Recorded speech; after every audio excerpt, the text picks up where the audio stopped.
This Race Department broadcast is brought to you by GT Omega.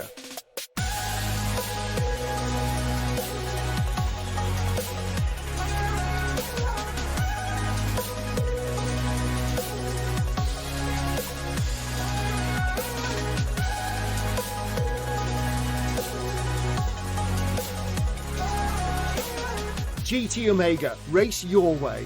The BenQ EX3501R, ultra-wide sim racing curved monitor.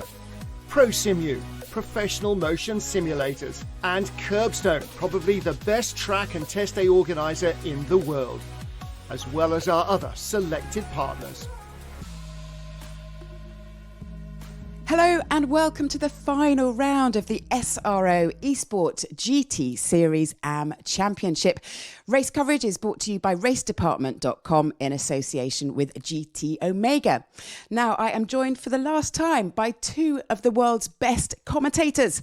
Unfortunately, they couldn't be with us today, so we're stuck with Martin Haven and Paul Jeffrey. Hello, boys. G'day, Vix. How you going? Very well, thank you. And Paul, you and I have done a little bit of cross-pollination this week, haven't we? Yeah, podcast buddies for the week. Really enjoyed it, so thank you for having me. And I am envious of Martin's hat. It's me, genuine Aussie Akubra, bought in 1986 when I first went to Bathurst. Nice. Brilliant. Love it. Thank you for bringing it. Now, the last time out, Florian Haase was victorious at Barcelona, but it has been 2 weeks since we've been on air, so let's catch up with the season to date. Hello and welcome to the SRO GT Series AM Championship, and the coverage is brought to you by RaceDepartment.com in association with GT Omega. And we're using the start-finish line here on the old Grand Prix circuit. So as they come heading into Copse Corner for the very first time, it's wheel-to-wheel, Porsche on the outside, Bentley on the inside. And who has got their tyres warmed up best? Looks like Nizar Sahouri. We're riding with Arnaud Lacombe. This has been the view Lacombe has had at the Silverstone Grand Prix circuit for 30 minutes minimum. A big, wide blue backside and some periphery. And that's it. All he's seen is Audi tail and wing, and he lunges to the inside, completely caught me by surprise, and Jarchel as well. Arnaud Lacombe, and he's got the inside line as well. So got a little bit of a technical problem, but with the final 10 minutes hoving into sight, it's all looking pretty good for the Bentley driver. Curb through Radial, third place, and there's contact between the leaders. We go off. And they will be pinballing between the barriers all the way up the Kemmel Straight.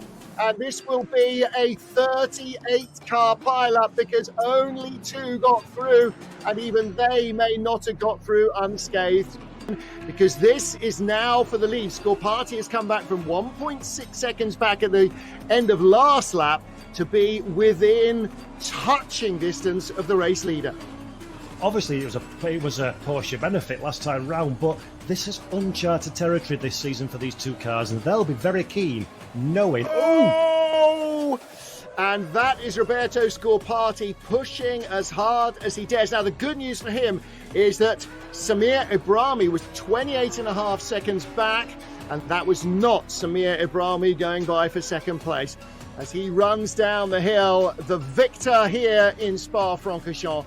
And if you win a race as chaotic and wet as this at Spa, you know you've done a good job. Roberto Scorpati in second, and Samir Ibrahimi in the Porsche completes the podium. Round 3 of the SRO Esport GT Series Championship for 2020, the AM Series, about to get underway here at the Nürburgring. Well, away we go. Second place, Nizar Sahouri. Big Parker Racing Bentley, 25th position. Whoa, that was late and very ambitious. So our race winner here at the Nürburgring, race 3 of the SRO Esport GT Series AM Championship is Porsche's Daniel Cavini, Kelly Nerby, and Samir Ibrahimi making a Porsche 1, 2, 3. And as they come down under the bridge, the lights have gone green nice and early. It's the long run down to turns 1 and 2, and you have to take them together. They're not an independent pair of corners. Now, looking at the on-screen graphic, and I'm waiting for confirmation from race control, but Arnaud Lecombe's incredibly poor look continues again with potentially a drive-through penalty awarded to the Frenchman for some kind of misdemeanour on the start. Coloured Audi R8. Florian Haase has got all the hallmarks of a man who wants it. Wow! Holy moly, Florian Haase taking no prisoners there at all. Statsenko, as with us, had no clue that was coming right there. Savini now has got 3 cars painted to the rear of that Porsche. This is properly intense, isn't it? This is absolutely every trick in the book and more. Now, was that contact from the Bentley, or did Savini just gas it up a little early? Whatever, up into 4th place has gone Paolo Muia in the McLaren. But it is Florian Haase who will take the checkered flag, and his first win in the series. 4 wins, 4 different drivers. Yeah, 4 different drivers have won races, and now our top 8 can all still win the title depending on how today's race works out. And don't forget, the top 10 go into the big super finale as well. So there is a tight battle for those positions and for all the others, because being racing drivers, everybody wants to move up. Well, congratulations to Florian Haase for his win at Barcelona, but it is Samir Ibrahimi who tops the standings going into the final round tonight. And Samir was kind enough to give us a few moments of his time, so let us hear from him now on his season so far. Hello, my name is Samir Ibrahimi. I'm 29 years old and I'm from Germany, and currently I don't drive for a team. Yeah, 3 years ago I bought my first wheel, started to race just for fun, and then 2018 I realized that I'm not that bad at sim racing, so I joined my first leagues, my first esports events, and yeah, over the last year I became more and more competitive. Yeah, my season so far was mega. Before the first race at Silverstone, I knew the competition will be really high. So I got a good start with Q4, some good points for the championship. Then at Spa, I expected that I don't get in the points because the Audis were so rapid there and we got ballast. So that massive lap 1 crash really played in my hands. Nürburgring, I was a bit disappointed with the P3 because I really wanted to win this race because the pace was there. But at this day, Savini was too quick. So I got a bit down and secured the P3. Then Barcelona, yeah, that was the first time I really got into trouble. With the lap 1 incident that got me to the back of the grid. Yeah, stuff like this happens, it's racing. Yeah, I practiced for the last race. I don't think that I will practice that much because I know Bathurst, I know the Porsche now. So only thing I will do is optimize the setup and do 1, 2 or 3 long stints to see how the tires are behaving at the end of the stint. Yeah, that's all. Yeah, if I'm looking at the leaderboard, Nurby is probably my biggest rival because he's just 6 points behind me.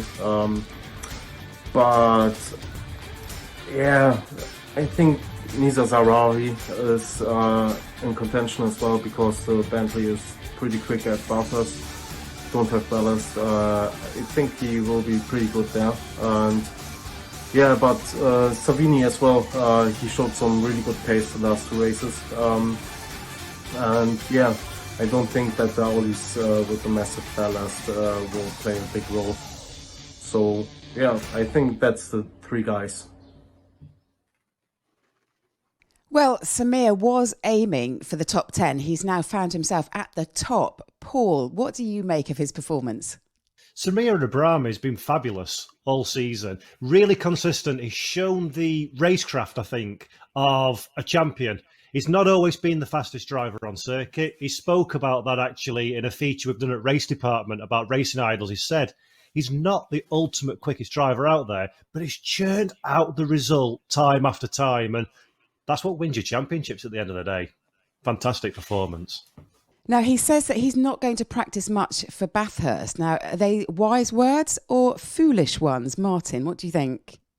Well, you can do too much as long as you've got a handle on the circuit and on the setup, and particularly on tyre deck. And he was looking at doing a couple of long runs to just sort of make sure he was aware what he'd be getting into later in the race. Then, no, if he's comfortable and confident, that's all you need. And some people need lots of laps to get to that stage. And if he doesn't, then going in relaxed as the championship leader is a really good thing. As he said, Barcelona didn't really play for him. That first lap incident was a worry. But Paul, for me, qualifying is going to be absolutely key for all of our 8 championship title contenders. Yeah, Paul, I wanted to ask you about what are the strategies for those wanting to break into the top 10 today? Yeah, I mean, as Martin said, qualifying is critical. We've got Bathurst is a little bit like a slightly less cornered version of Macau. Ridiculously quick parts of the circuit, on unbelievably tight and undulating parts. And we've seen it times many this season. If you're mid-pack or towards the rear, the chances of getting involved in somebody else's accident are incredibly high, and you only need to overcook it into the tight section of Bathurst, make contact with a wall, and it's easy to collect 4 or 5 different cars when it could be entirely not your fault. So, yes, they're going to be looking for the race victory, but scoring big, especially for Samir. He's got a 6-point championship lead over Michele Nurbe. Nurbe's been a little bit up and down in his performances so far this season, although he's second. So ABRUZZI needs big points. Everybody needs big points, and they can't afford to get involved in somebody else's shunt. Or their own, actually, I come to think of it. Very good point. Now, we will have 10 talented AM drivers who will make it through to the grand final later on this year. And as ever, you guys and girls at home can also win big at Race Department, because this week we have got some extra special things. To celebrate the end of the SRO eSport GT Series AM Championship, we have an extra special fan prize giveaway, or should I say, prizes. That's right, we're not just giving away one prize, we're giving away 6. That's a prize every 10 minutes. So what's up for grabs, I hear you ask? Well, let's take a look. We have not 1, not 2, but 3 GT Omega Classic wheel stands to give away, courtesy of our title broadcast sponsor, GT Omega. The classic wheel stand is modular and you can add to it over time. Add a seat frame and a racing seat and voila, you have yourself a proper cockpit. The folks at the innovative Sim Racing League, Race and Community Management System, simracing.gp, have donated a €200 Amazon voucher. If you've always wanted to run your own Sim Racing League but thought it was too difficult, then Sim Racing GP is perfect for you. If you want to join a league but don't know where to find them, again, Sim Racing GP is your friend. If you haven't already checked them out, head over to simracing.gp and you can find a link in the description below. Next up, our friends at ABRUZZI have donated a bundle of their customised racewear, including a set of customised boots, gloves and other accessories. If you want to stand out from the crowd and have your custom racewear for your esports team, or you just fancy feeling a bit more like a real world racing driver, then ABRUZZI is the place to go for all your customised racewear. And last but certainly not least, a very special prize up for grabs, a personal one-on-one driver coaching session with none other than the founder of Driver 61, Scott Mansell. Check out Scott's amazing driver coaching courses at his website driver61.com, and check out his YouTube where he's closing in on almost 200,000 subscribers, and pick up some tips which will certainly make you a quicker driver. So how do you win? Easy. All you have to do is comment in the Twitch chat during the broadcast of the SRO eSport GT AM Championship race before the on-screen fan prize graphic appears, like this one. There will be a fan prize every 10 minutes and the entries will be reset after each prize. The winner will be notified directly on Twitch, so if you're one of the lucky winners, keep an eye open for a message from RD on Twitch. So get commenting and good luck!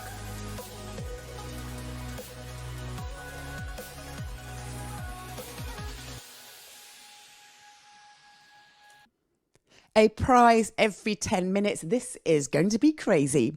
Now, last time out, we told you about the fan vote to decide the location to find out where our final round will be held. And no surprise, it was Bathurst, which came out on top. So let's take a look at this formidable track in a little more detail. Here we go then on a guided tour of the Mount Panorama circuit in Bathurst, Australia. Loved by many drivers and loathed by an equal number, this is an incredible test of man and machine. Heading into T1, Hell Corner.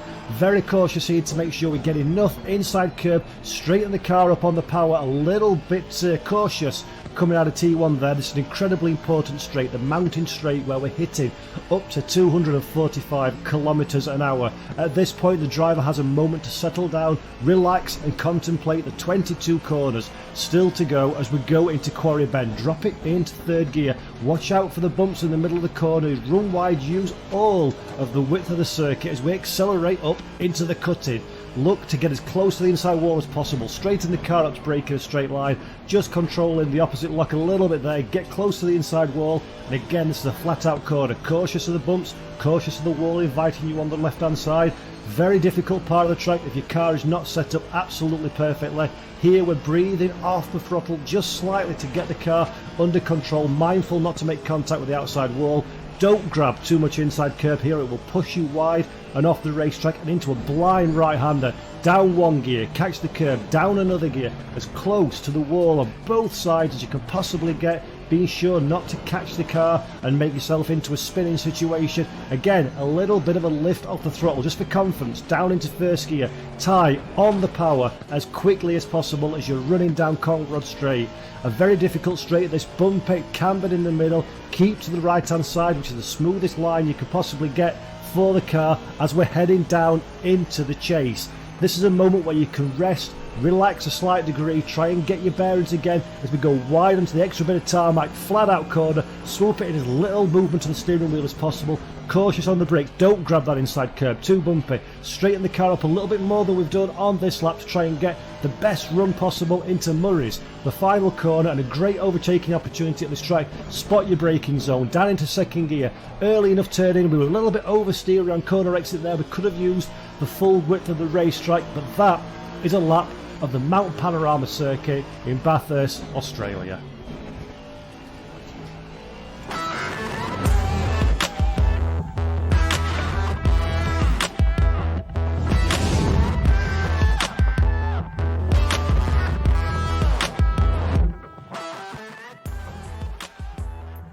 That Panorama circuit of Bathurst is one of the world's great racetracks with over 500 metres of elevation change, top speeds approaching 300 kilometres an hour, but it is ferocious. It is like Monaco on speed, lined by unforgiving walls.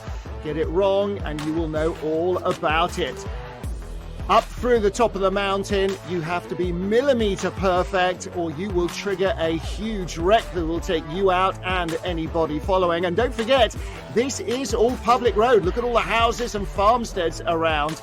Out of Forrest's Elbow, scene of some big crashes in the past, and then plunging down Conrod, or up and down Conrod as you go over the brow. Nearly 300 kilometers an hour into the chase, 280, 285 on the brakes down to 100 k's. Set up a pass into the chase or out down to the final corner as you like, but overtaking is only for the brave. This is the mountain. Absolutely epic, and I'm breathless already. But chaps, what are you most looking forward to, Paul? For me, I'm excited to see how the drivers treat the race. It's, as Martin said, a very, very difficult circuit. It's so easy to make a mistake and completely ruin your event. So are they going to attack it? Are they going to go for the outright fastest performance? Are they going to be able to charge away at the front or get whatever result that they're capable of doing? Or are they going to play it safe and see what happens around them and pick up from other people's mistakes? To me, that's going to be absolutely fascinating. And I think it's going to be led by qualifying. If you're lower down than the first couple of rows, then you are going to have to be very cautious to start with and then pretty aggressive with where you overtake. If you're at the front, and if, as Samir Ibrahimi thought, Bentley are like in the real world, quick, then you do have a chance maybe to make a break. But this is not a circuit you can ever relax on. It will bite, and it will bite a lot of people today. Well, it is almost time for the final round of the SRO Esport GT Series AM Championship. 8 people are in with a chance of winning this title. It is edge of the seat stuff. Oh, the pressure.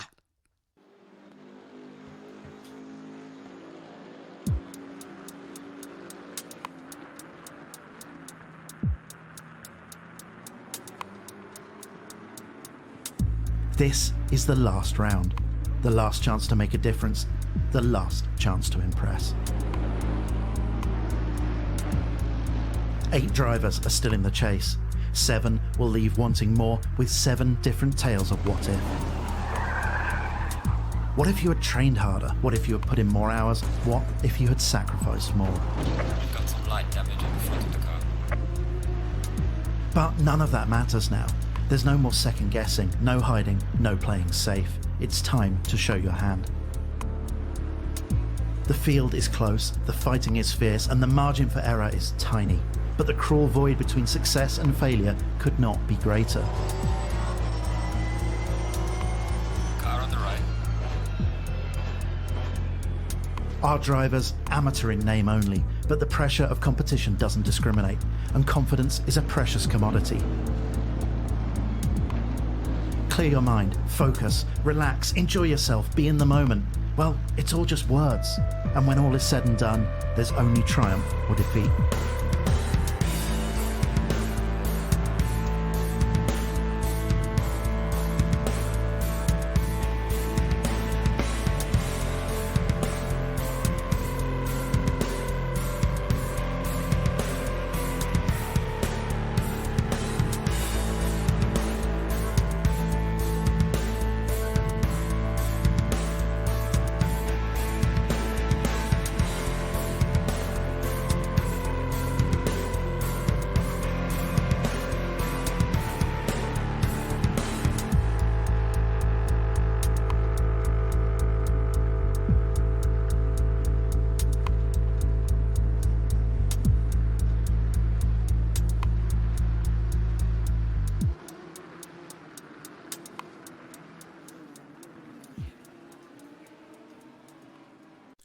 This Race Department broadcast is brought to you by GT Omega.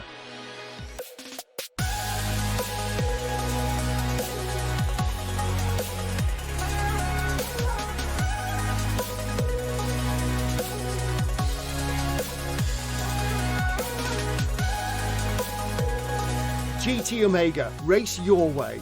The BenQ EX3501R, ultra-wide sim racing curved monitor. ProSimu, professional motion simulators. And Curbstone, probably the best track and test day organizer in the world, as well as our other selected partners.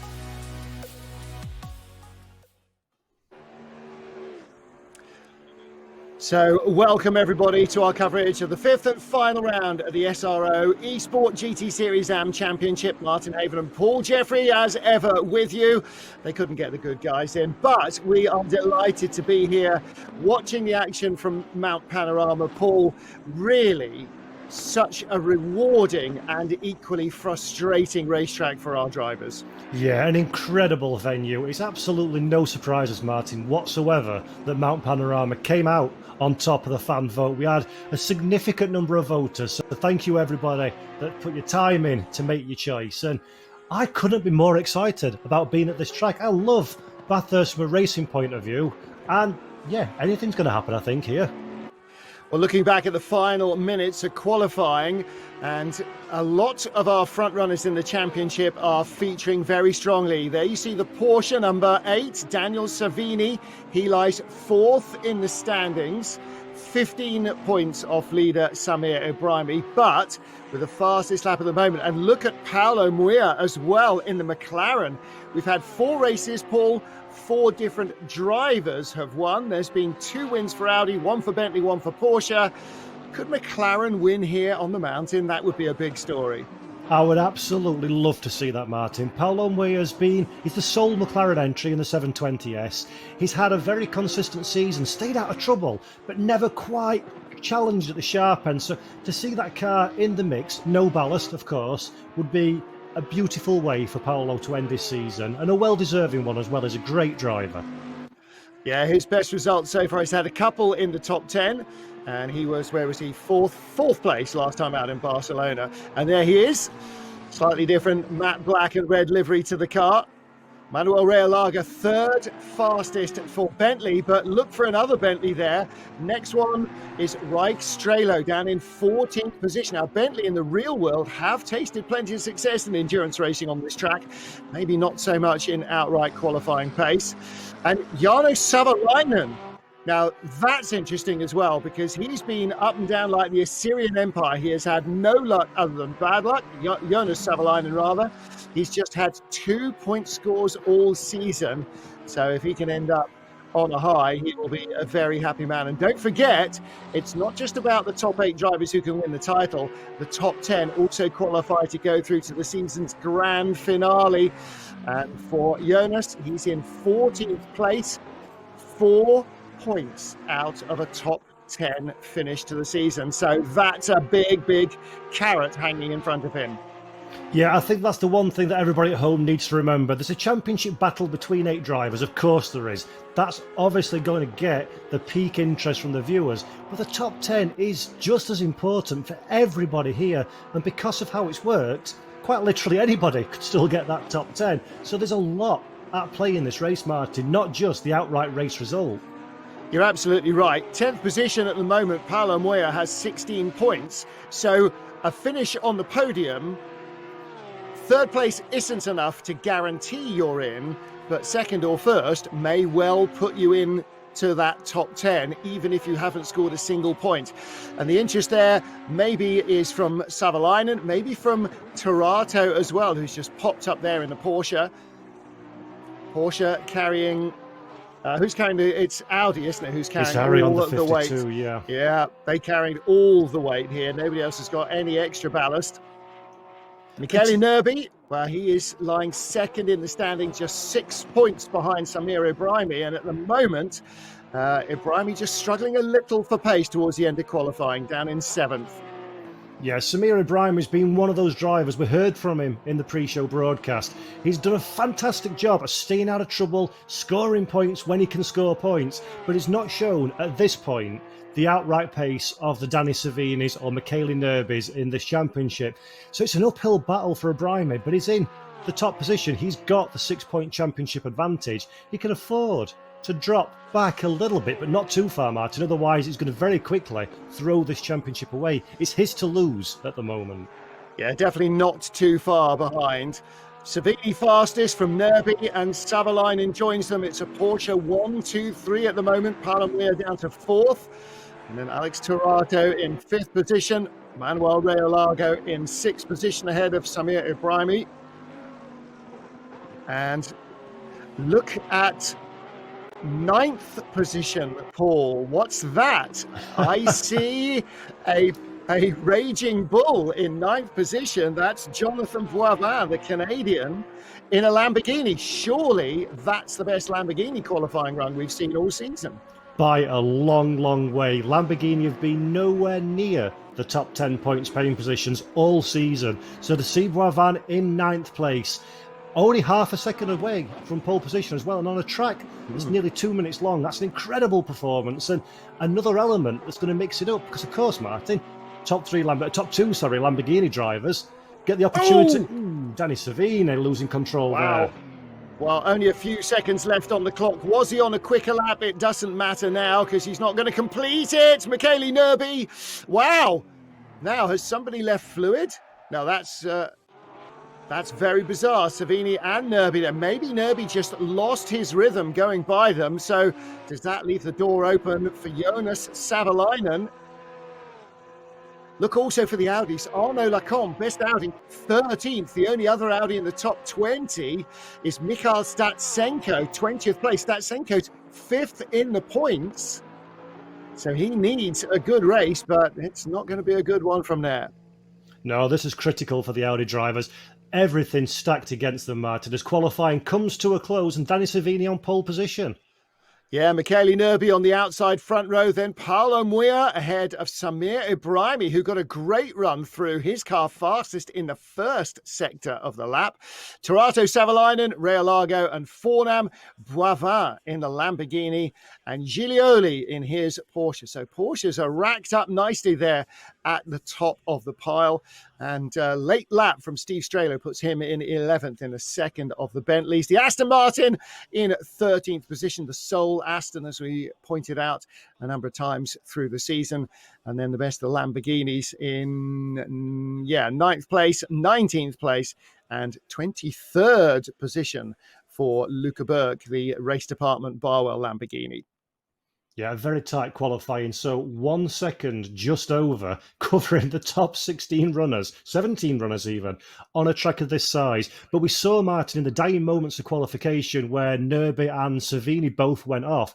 That is just a perfect example of how easy it is to thread the needle just a little bit too finely. And a contact like that's going to put you absolutely out of contention in race if you're lucky enough not to be collected by the remainder of the field. So It just goes to show, doesn't it? We've talked about it at length already, and anybody who's driven Bathurst or watched a race at Bathurst in real or virtual knows a small wheel out of line, like those two drivers just did then, your race is completely over and your championship is completely over as well.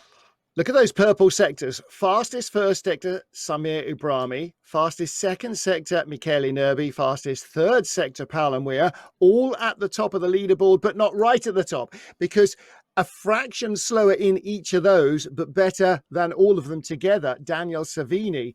So his lap, a 1:59.091, adding up those three sectors together, the perfect lap with the three fastest sectors would have been a 1:58.91. So he's only 17 thousandths off a perfect three-sector lap. So that's pretty impressive. And look at the gap. Look all the way down to 15th position, top 15, top 16, I beg your pardon. Kundakoglu is within a second of pole, and 32 thousandths, 17th. Lozanov in his Bentley is a second away from pole. So that is a massively tight field, a really demanding racetrack. And this could be tough. 6 a.m., early start. So what about track temperatures? What about cold tyres on a cold, possibly slightly dewy track just in the Blue Mountains, about an hour outside Sydney, and full tanks? Well, Savini, Nerby, I mean, all these guys at the front, it's their championship to lose right now. They could all put themselves into the frame or out of the frame before we get to the cutting the first time. Yeah, we spoke about Chris Hayes' video in the pre-show about the pressure of competition, and it affects all sportsmen and women to a lesser or greater degree, whether that's real life racing or virtual or any form of competitive action or sport. Pressure is something that you just cannot account for in a race situation. These drivers know that the eyes of the sim racing world are on them for this event. There's a championship on the line. There's a top 10 championship finish on the line. Will anybody freeze under that pressure? Will we have somebody choke? Will somebody use that pressure as a positive and drive them further up the field? Paolo Muia, he's sat there in the McLaren. He's laughing. He's not in the fight for the championship, realistically speaking, unless something really dramatic happens. Currently 10th place on 16 points. Muir's got a great opportunity to go ahead and take some glory in this one. Yeah, he really has. And he seems like he could end up in the top half dozen from overall in the season from this and seal that grand finale place. So cars are dropping down off their jacks and ready to go. There is the view of the Bentley from Jonathan Boivin's Lamborghini. what a great sound this field will make as it rolls away around the mountain circuit here at Mount Panorama. It's a fabulous racetrack. If you ever get the chance to go, I cannot recommend it highly enough. It's welcoming, it's friendly, and boy, it's fearsome when you're in a race car. So who's going to win it? Who is going to bin it? We will have one winner. I think we may have a few binners. Lights are on, and we are getting ready to roll away at the beginning of the final race of this AM Season Championship. For everybody at home, while we're waiting for the action to start, just a quick reminder for you all, we've got 6 fan prizes to give away over the course of this broadcast. The way it works is the way it's always worked. Follow Race Department on Twitch. Comment in the comment section before you see the on-screen fan prize alert. We will do our very best to draw your attention to the fact when that one has been called during the broadcast. And if you're a lucky winner selected at random by the Race Department admin team, you'll be contacted in the Twitch chat and informed, and we'll announce it at the end of the show. But beware, because we've got 6, it will reset after each fan prize alert. So if you've commented, the fan prize alert comes up, you will need to comment again to be in it to win it for the next one. So how realistic then is this ACC? Are we going to get a safety car for kangaroos? It's early in the morning. It is early in the morning. It's feeding time. We'll have to wait and see. The field is being led by our poleman, Daniel Savini. Michele Nerbi will start on the outside the front row, both in Porsches. And Palamwea in his McLaren will start third ahead of the points leader, Samir Ibrahimi, with Alex Torato behind him. Torato hasn't had much luck this season, but he's had a decent amount of pace. Can he convert that into a podium here? Jonas Savalainen, you're just looking at him, ahead of Manuel Realago, and the rest of the field streaming through. A final chance, really, to take a look at what the visibility is, because it's pretty low. The ambient light levels are relatively low. And here, when you start to get up out of Solomon Park and through McPhillary, Skyline and into the S's, inch perfect is not good enough. Millimeter perfect is what you need. The speed they're carrying here at full race pace, accidents happen in a hurry and they happen big. So these guys will have to be really, really wide awake at the start of this one. On Championship Watch, Martin, Savini, Nerbi, Ibrahimi are the only 3 drivers even in with a sniff of points at this stage in the Championship chase. Stetsenko lining up 20th in the Audi. We've got Florian Haase, unfortunately Nigel Sahore, who are not competing in this round, and Roberto Scarpati and Tim Jarschelt in 8th and 7th respectively, not even in the top 20 at this stage.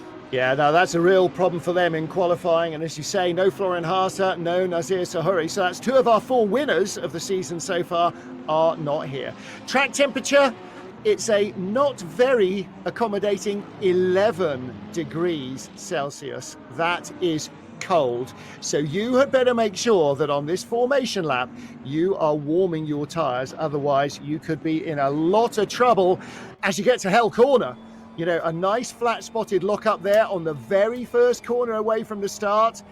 Yeah, that's not going to feel great for the rest of the 60-minute race, is it? So caution, I think, will be absolutely key here in the opening laps. You can definitely do a lot of damage to your hopes of success, much more than you can actually help them right at the beginning of the race. And kind of counterintuitively, you can be too cautious, and with a field so tight, that also causes a problem. So you're damned if you do, you're damned if you don't. It's going to be fascinating to see these opening laps. And Michele Nerbi outside the front row. If Daniel Savini, the poleman, is cautious, does Nerbi try and jump immediately and get away? He's the most realistic challenger to Samir Ibrahimi. So, yeah, how they deal with this and their thinking will probably change through the course of the race. So coming over the brow and down into the chase at the slower speed that they will see it for the next hour. Samir Ibrahimi, our points leader. He is an independent, a privateer, and he could take the big prize here. Here we go. We are ready for an hour around the Mount Panorama circuit in the Blue Mountains outside Sydney, Australia. And away we go. Daniel Savini on pole. Michele Nerbi is just going to tuck in behind him, is he? Ooh, and Palamir in the black with red highlights McLaren with Samir Ibrahimi alongside him. Ibrahimi is still there as they head up Mountain Straight for the first time. And it looks as though Ibrahimi has taken third. And did everyone make it through? They are being sensible. Yeah, very close between the front two into T1. Contact between the two third and fourth place cars. Moya went out wide. I think he survived. Samir Ibrahimi held on. There is Samir. He's in third. I think Palamir, yeah, he just got shuffled out a little wide. Luckily, there is a fractional runoff as you get into Quarry. And now continuing to climb up through Reed Park. First of the big left-handers coming up Salmon Park as you drop down through Salmon and then start to climb again through McPhillamy. Legendary names. It seems so wrong not to say them in an Australian accent. And look at the mist in the valleys of the Blue Mountains. Visually, absolutely stunning. And that for Moya was it's probably the best part of the track. You can have that kind of side-by-side contact. I think all's fair in love and war on that one. I don't think the stewards are going to look too hard at it. But the upshot is Savini, Nerbi and Ibrahimi are front-running championship contenders. A 1-2-3 in this race, which lines us up for the championship absolutely beautifully. And Danny Savini needs to get the foot flat to the floor now. But Samir Ibrahimi has more pace than I expected him to at this stage and is already caught up to the back of Michele Nerbi. And that's where he needs to stay. All he needs to do is sit there right now as they are. Savini won't catch him with a win, and Nerbi can't catch him with second either. Ibrahimi is where he needs to be. 25 for a win, 18 for second, 15 for third. As of now, Ibrahimi would be championed by 3 points. With just 57 minutes and 50 seconds, though, we may not want to count our chickens yet. There is a lot of concrete to pass at very high speed between now and the checkered flag.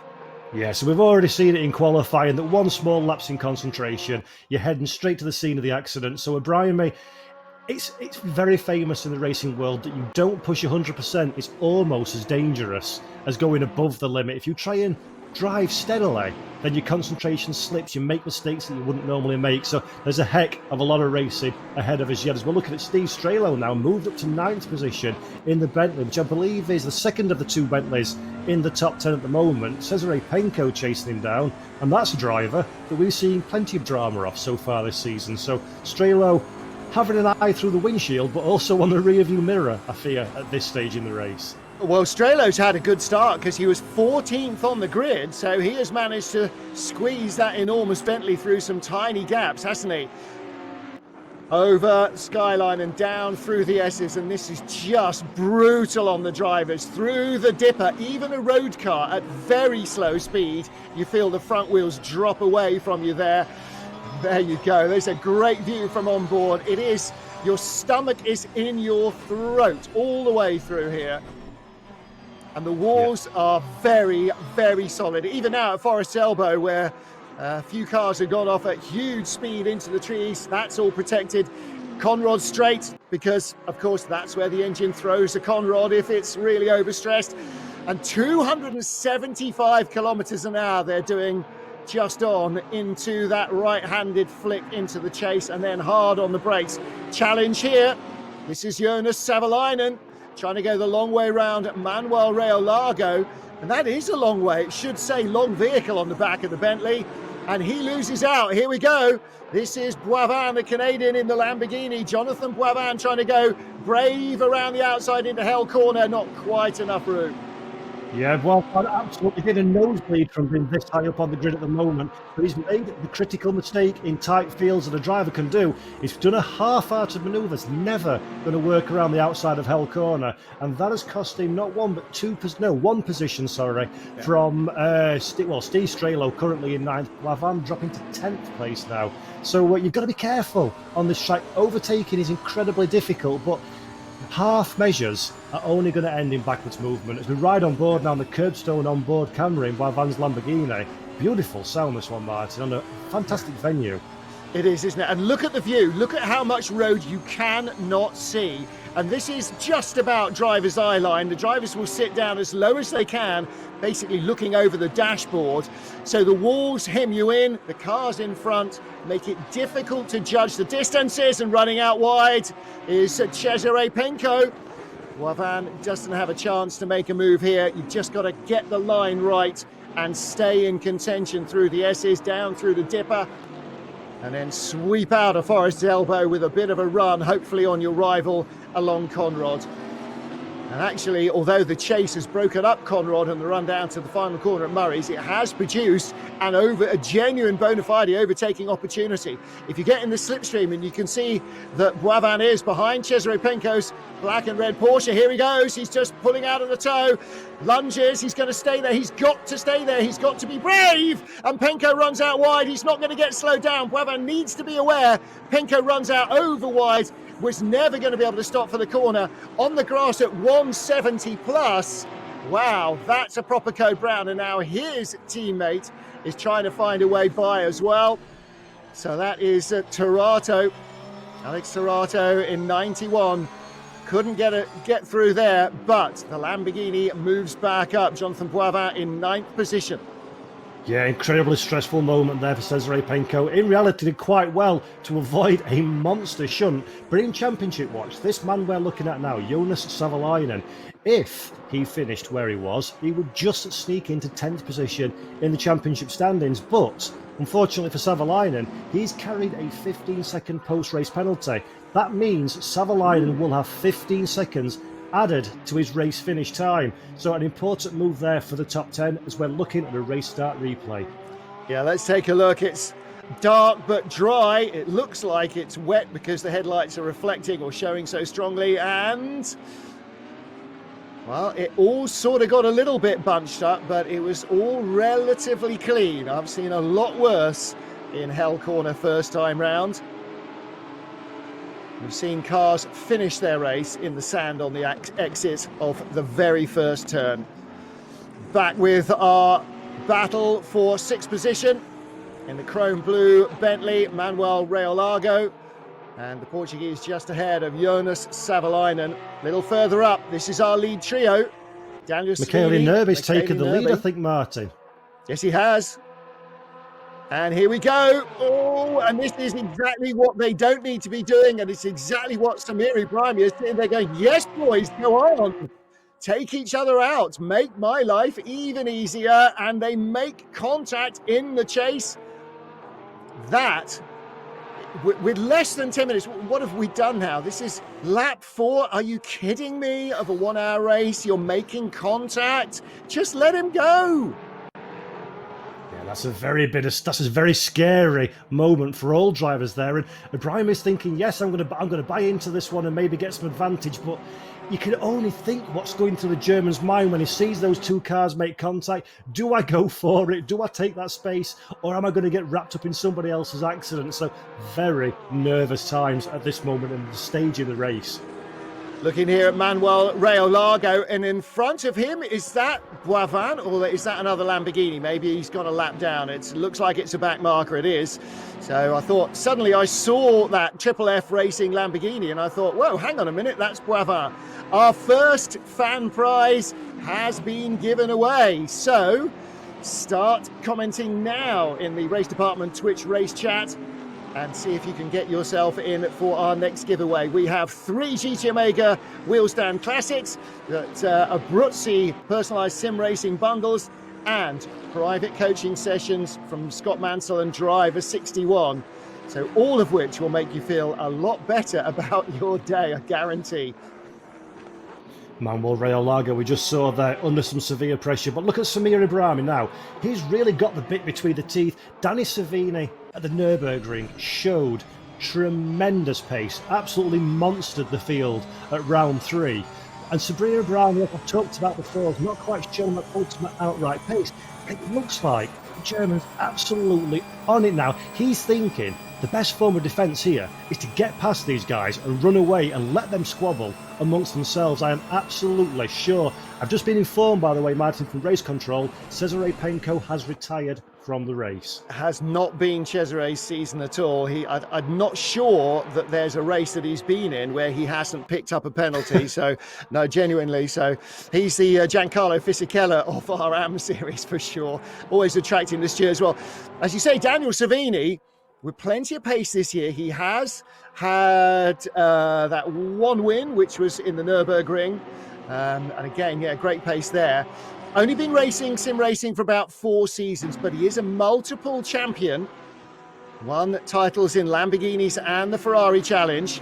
And here we have our Swiss driver in the only Aston. It wasn't him we were watching. That was Statsenko in the Audi going off and causing a big pile-up. Audis, Bentleys and the Aston Martin getting bounced around backwards through there. And that has really split the field.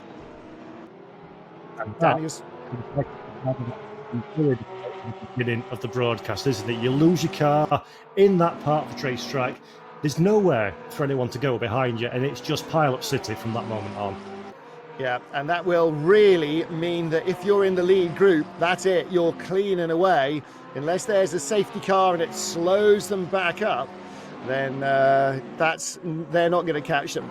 Our first winner, Lesam TV. Congratulations to you. You can enter again, or you can comment again. I'm not sure you're going to win again. Let's look at Till Fornam, though. Till Fornam hasn't had consistency this season. He was quick, really only enough to get points at the Nürburgring. And other than that, Silverstone, he was unfortunate, got collected in somebody else's accident. He was in the big tangle at the beginning of Spa and never worked his way back up the field far enough to get points. So the Nürburgring, where Porsche was very much in the ascendancy, was really his moment to shine. Matej Malinowski, we ride on board with the pole. Towing up behind Karim Mattea, the Italian, in his Porsche. And he had a really good run down the mountain, didn't he? Mattea sweeps out wide, all too little, too late. Is he going to come back underneath? He is. Ooh, that was ballsy. Good Great stuff. Pass. Great pass from Malinowski there. And Martin, just going back to what you were speaking about slightly earlier on for Till Fornam, having a fabulous race in 4th place, which will propel him to 9th in the Provisional Championship standings. So Till Fornam having a great performance and doing exactly what he needs for that top 10. Right, let's watch the white Audi here, because this is where it's all going to go wrong. Just gets a tank slapper going. What's that? That's into just out of Skyline, and then there's not only is there nowhere to go, but you can't see around the corners either. And even a half-glimpsed flash of a yellow flag is not enough room, not enough distance to allow it to slow down. So it's always a multiple pile-up if somebody loses it there. And that was always the danger of a circuit like this. There's 5 cars in pit lane at the moment receiving repairs. But one guy that's absolutely, or 2 guys that are absolutely not in receiver repairs is these 2 front runners. Danny Savini, Samir Abrame, absolute showing incredible pace. Is starting to gap Michele Nerbi now, which is exactly what Nerbi does not need to happen. Remember, Michele Nerbi, currently second in the standings, has to absolutely finish ahead of those 2 drivers. And I fear, with 46 minutes left on the clock, it's an uphill challenge for Michele at this stage in the race. Or at this stage downhill, obviously, but you're absolutely right. He has got work to do. Now, again, it really depends on what he's done. When you set your car up for a long, hard hour of racing, it can't be perfect at the beginning and at the end. So what did he go for? Where was he on the grid? Well, he was on the front row. So he didn't need early pace to make up places. If he set his tyre pressures relatively low, it will have taken him a while to come in. Then he may be in a little better state later in the race. If he's worked on setup to get a good car to the end to fight for victory, that might work for him. Change of place there, Maxime Bathurst goes by Karim Mattea. And our second prize alert, that bumper prize from ABRUZZI Racewear, customised racewear. You are going to look the dog's doodah, aren't you? Michael Tauscher, by the way, has just picked up a penalty, plus 5 seconds at the end of the race. He's down in 17th place, so that'll add to his woes. And there is Paolo Muir in the McLaren. Well, I think we've already possibly seen my question from pre-race answered. Could we have a McLaren victory right now? It doesn't seem like it. But don't forget, this middle sector of the track, that's where the McLaren was fastest of all. Doesn't seem to be able to capitalise. It's better to be quick in somewhere where you can overtake rather than somewhere where you can't. Yeah, Paolo Muir recovering from the early contact with our championship leader, Samir Abrami, of course. Doing a great job, maybe carrying a little bit of damage, but I'm sure it's nothing too critical. And he's chasing down probably the driver under the most pressure at this race, which is Till Vornum. As I say, he'll be finishing 9th if the running order stays the same as it is this moment in time. Whether Vornum can do that mental arithmetic while driving around the Mount Panorama circuit is another question entirely. And Paolo Muir now really sucking up to the back of the car in the slipstream. Nowhere past here. 2 charging Nerby and Abrami ahead, looking. Abrami's made the pass. Close back. Yeah, you're right. Abrami's made the pass for 2nd place. So Daniel Savini leads by 2.3 seconds. But Samir Abrami has obviously gone, right, I'm losing too much time here. I don't want to pass Nerby, but I don't want to allow Savini to go. Because if Abrami can win this, and he hasn't had a win this season, and he was frustrated by that, wasn't he? He really thought he should have been able to win in the Nürburgring, didn't quite have the pace in the car. So he was kicking himself for that. And now he does not want the race leader to get away. And he wants Savini to claim another one. I actually think, Martin, Abrami was in 2nd, but quite a bit ahead of Nerby at one point a couple of laps ago. But Nerby's closed that gap right back up again. Whether Abrami's had an issue or Nerby's found some pace in his Porsche 911 GT3, I'm not too sure, but that's really spiced things up as we're looking at Michael Tauscher now making some damage. So Tauscher in 20th position, losing the car all on his own. And again, a 2nd time. So obviously severe damage there from Tauscher. And that's really spoilt his day on top of the 5-second penalty he's already earned. And don't forget, he was, struggling already. But he is luckily, I think, behind these guys. So Manu Largo, 6th position for the Bentley. Best Bentley in the race. Got 4 Porsches, 1, 2, 3, 4. Paolo Muir in 5th position in the McLaren, the red and black car. And Jonas Savolainen with that 15-second penalty.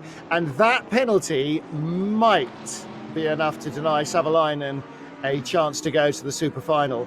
Don't forget, though, in the top 10, there are 2 drivers who are not here. Florian Haase and Nizar Sahari. So they won't gain any points, and it might be that they drop out of the top 10 as a result of not being here. But we will have to wait and see. In another 45 minutes, we should have our answers. Yeah, there's still plenty of racing ahead of us. Everybody at home watching, thank you very much for tuning in. Please do remember to follow Race Department on Twitch and comment in the comments section so we're in with a chance of winning our next fan prize. The last fan prize of which was run by Ricardo KO57. So congratulations to you on winning our 2nd of 6. Blimey O'Reilly, Patrick Brown not getting much breathing room, is he there, from Lozanov in that highlighter yellow Bentley. And the great view from behind. Looks like the Bentley's got a tow bar. Actually, it's not. It's the rear of the gearbox between the vertical strakes of the diffuser, but it does look like it's got a little shiny tow bar out the back. So Lozanov using enough road, Christian Lozanov, but maybe a little bit more than Patrick Brown was hoping for. The Hungarian in the big Bentley stays in front at the moment. He's in 17th. Lozanov needs to be a little bit careful. He's been a little bit all over the circuit in this defence, so needs to be a bit more predictable. Fear the wrath of the stewards, if not. Oh, goodness me. The Audi's sitting there all the way around the outside into Quarry Turn. See the crane there ready to pick up any errant cars in the wall. Now, let's take a look here. Is this Samir Ibrahimi getting it wrong. It is, and that's where he loses ground. Is that Ibrahimi? No, Mikel Tauscher, sorry. I beg your pardon. It was the darky green colour that made me think it was Ibrahimi. That's where Tauscher picked up his damage out of the final corner. So that's a long way to go back to the pits. Here's our race leader, Daniel Savini. Gap down to 1.6. So if Samir Ibrahimi did make a mistake that we didn't see, gap went out to 3.2. He's really hauled it back in. And part of that is because he's got a little queue of cars behind him, and on the long, fast Conrod straight, all four of these guys will be going quicker than the leader can on his own. And therein is the critical thing, isn't it, Martin? We spoke about at the beginning of the race, Ibrahimi just doing what he needs to do to secure the championship, but he's in that danger position now. One car overtake, it's just like NASCAR on an oval. You get put out of the racing line, you've got 1, 2, 3 cars straight past you, and all of a sudden, you're in a risky position for championship standings. So Ibrahimi's got no choice other than to push, try and stay ahead of these, but avoid making that critical error, which is oh so easy at Mount Panorama. Well, let's say, for argument's sake, that Daniel Savini wins this. He's 15 points behind Ibrahimi at the moment. Ibrahimi could finish 5th, but then they'd be tied, and Savini has won a race. Well, through the pit lane comes Lazarov. Or into the pit lane. I wonder if that's why he was meandering a little. He had an issue to deal with. So Ibrahimi doesn't want to have a problem. If he hits a wall, finishing 5th, with over half an hour of the race left to go, is going to be a tall order. If he makes a mistake, finishing 5th might be a tall order. He can't afford to get into a tie-break situation, because Savini will win it, because he's won a race. So right now, Ibrahimi must keep his nose clean. It's what we said right at the very beginning, at the beginning of the race at Silverstone, 4 races ago, get points. That's all that matters. Just get points. And the guys at the top have done that in almost every race. Yeah, and of course, if the championship is tied, it will be count back to best score, as you rightly say, best result, should I say. If Savini does win this one, that'll be his second race victory versus Ibrahimi's 0 race victories. Savalainen says goodbye to a Ballard there. Yeah. Polystyrene is not his friend. He is not having a good day, is he? Qualified strongly, worked his way up the order. Lamborghini's gone by him as well, so that's Jonathan Boivin up to 8th. Jonas Savalainen down to 9th on the road, plus 15 seconds. So actually, Boivin needs to think, okay, I've just passed that Porsche. He's just been off. He might be having a bit of red mist. He's already 15 seconds behind me. If he comes calling, let him go. Leave the door wide open. Ooh, goodness me. Alan Weir, was that Weir very close to the wall there? No, it wasn't. It was car number 4, Michele Nerby. Very, very close to the wall. You need to be, but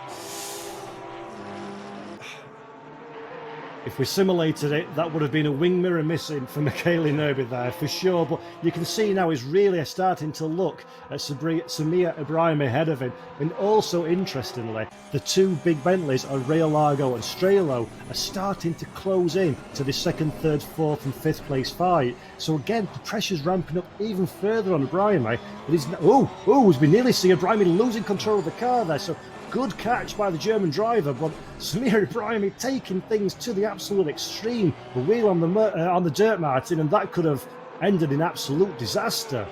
Well, yeah, faint heart never won, fair maid. So Samir Ibrahimi is pushing on. He wants to stay ahead of Michele Nerby, doesn't want the leader to get too far away. And this is Steve Strelo's Bentley, do we think? Or is it, Maxime Battifoulier behind Raik Strelo, in fact. So Battifoulier in the Audi on Conrod. Right up behind the big bus. Oh, that is a full-on send at 275 and probably a little bit of change, and hangs on bravely around the outside. Yeah, big cojones from Maxime Battifoulier. And a fabulous pass. We just saw how much you had to keep control of the car at that point. That's, to really reiterate, that is a very exciting moment for the driver. It looked quite dramatic on screen, but in the cockpit, wow, that is edge of the seat stuff from Battifoulier there.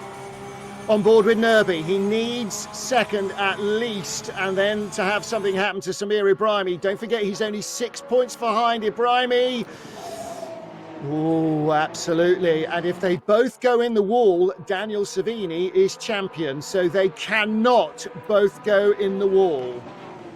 And that is absolutely key for Michele Nerby. He can't win this sitting on the barriers watching the race happen. So he has got to be clean if he's going to get by Samir Ibrahimi, and he definitely thinks he's got the speed to do so. Then he needs to make sure it's clean. Nerby had another little kiss there as well of the barrier again, so he's really pushing to his absolute limit. But Ibrahimi, in that move, so brave, showing the confidence he's got in his rival to close that door at that point in the racetrack is incredibly brave from Samir Ibrahimi. And he's giving this, both of these drivers are giving this their absolute everything. But I think, Martin, for my money, Michele Nerby is the faster of these two cars by quite some margin at this point in the race. It does look like it, doesn't it? But again, we haven't even got to the midway point. So we've still got half a load of fuel. We've still got life in the tyres. And as the temperature rises, then the track temperature is not going to be an issue. And the power from the engine in the cool of the morning is not going to be an issue. Fans might start to unzip their warm jackets a little, but there won't be a performance hit for any of these cars. Till Fornam, the yellow and black car, in fourth place. They've shaken off the McLaren, have they, Paolo Muir? He's just about half a dozen car lengths back, maybe not even that, 3 or 4. But he's just far enough back that Till Fornam doesn't have to think of him. So now the pressure is not so much on Samir Ibrahimi. Well, I was about to say it was on Michele Nerby, but Till Fornam then relieves all that pressure by running wide into Hell Corner, late outbraking himself and allowing Paolo Muir to go through. So Fornam went from 4th to 5th. Pressure is off Nerby. Here we look at Lozanoff in the GT Omega replay, coming into Skyline, doing the typical thing, getting a little bit late on the brakes, loses control in the second part of it, does a little bit of wall riding. Unfortunately for Lozanoff and the rest of the field, he wasn't in close company, so that's just a solo accident. Yeah, and he's having a pretty tough time. He's already been in for repairs. It looks like he'll be in for more. So Till Fornam was in 4th, was putting pressure on Michele Nerby. And even as thoughts formed in my head, he gave it all away. Manu Reolago in the Bentley, very close to the walls as well. He's chasing these guys down. He's about 6 seconds off the lead at the moment. Riding on board in the Odox Motorsport car with the Portuguese driver. Flicking past all the Bentley logos. Fan prize number 3, another GT Omega wheel stand classic. So congratulations to our winner, and just again to remind you that the chat resets itself. So again, head to the Race Department Twitch Race Chat, make a comment on the race, who's going to win, who is your favourite for the title, and who needs to get the whip to the horse and see if they can get a bit of a giddy up. Or just tell us what the time of day is and what you had for your dinner. Battle for second place. Samir Ibrahimi again under pressure from Michele Nerby. And he could really do with somebody joining in. Paolo Muir will be his saviour if he can join in. They've dropped away now as Nerby keeps attacking Ibrahimi. They're out from 1.1 to 3.1 seconds behind the leader. Savini could not have asked for better. At the moment for Savini, it's still not enough. Still not enough, but he'll be absolutely loving seeing this battle in his rearview mirrors as Nerby forcing his way up the inside. I think he might just have enough. No, not quite. Again, brave from Ibrahimi to close that door at such a speed. It's such a dangerous part of the circuit. And this is an absolute gift for Nerby. The incident with Fornam earlier frees Nerby up to have a charge. We're looking at Raig Strelo now, Martin. Yeah, I think this Strelo ahead of Karim Mattea. Mattea having a run in the Porsche. And he's going to have to go the long way round the outside and cut off the nose of the Bentley. Of course, that then makes him the inside line man in the tight left-hander at the end of the chase. But he just gave Strelo room to breathe. Arnaud Lacombe right behind. He's been seeing a lot of the back of Strelo's car. So Mattea has jumped them both in the last couple of laps. And Arnaud Lecombe says thank you very much and has a piece of that into Murray's as well. So Arnaud Lecombe, a driver that's I refuse to speak about now because every time I do, something bad happens to him. But he's currently in 14th in front of Kareem Matea. Quick championship update. If the drivers finish in the order that they are in now, ABRUZZI will be champion from Savini, with Nerby 3rd, Hassa 4th, Muir 5th, Stetsenko 6th, Sahori 7th, Chim Yarcel 8th, 9th, Till Fornham, and 10th, Roberto Scorpati. Paul, you have been Murray Walkered. You have looked at a piece of paper that was very important just as positions changed, because Paolo Muir has just gone by Michele Nerby. Nerby made a mistake, dropped back from ABRUZZI, and the McLaren is up to 3rd. Nerby 4th, under pressure now from Till Fornham and Manu Realago. And you could always tell when a race got boring, Murray used to have all these little notes, almost like post-it notes, up around the booth, and he'd pick one out and he'd pick it up and he'd have a little bit of a read while you watch David Coulthard crash into the end of the pit wall or something, and he'd turn back and sure as eggs is eggs, something would always happen. It's like going for a leak in a football match. You know that when you're in the loo under the grandstand, you're going to hear a huge cheer because somebody's just scored. Yep, that sounds about right. Yeah. And just a quick bit of housekeeping, Martin. Jura 45 is our latest winner of the Fan Prize Alert. So get following Race Department on Twitch, guys. Get commenting in the chat to be in with a shout of winning prize number 4. Prize number 4. Very good. So it is still Daniel Savini that leads from Samir Ibrahimi, and Ibrahimi will be champion if nothing else changes in the next half an hour. But Manu Realago piling the pressure on Till Fornham from behind, and Michele Nerby, second in the championship, coming in here 6 points behind, can feel it all slipping away. That error that allowed Ibrahimi to get away and Muir to get by him, that might be the error that ends up costing him the championship, because now the gap to Ibrahimi is at least as far as the gap from Ibrahimi to Savini, the race leader. Yep, it's a real shame for Michele Nerby, and we've seen him getting a little bit scruffy now. He got a little bit of power oversteer earlier in the lap when you were speaking about him there. We've seen him a couple of times making contact with the wall. So Michele Nerby, under significant pressure, he's, as you say, he's feeling the championship charge fall away from him now. Until Fornham is thinking, that's a nice opportunity for me to get a P4 and also secure my top 10 position. So Till Fornham, the man on the move, and he's got it all to play for in the last 27 minutes and 24 seconds of this race. The real problem with Bathurst when you're setting up a car is how darn fast it is in so many places, and for how long it is fast as well. You want grip here, and you talked about Macau. Macau is very similar. Up through the hillside, you need grip. Actually, it's so slow, mechanical grip is almost all you need, even in the GT car. But on the fast section, you need no drag. So you've got to trim the car out. You've got to flatten the wing out. We haven't got a big barn door.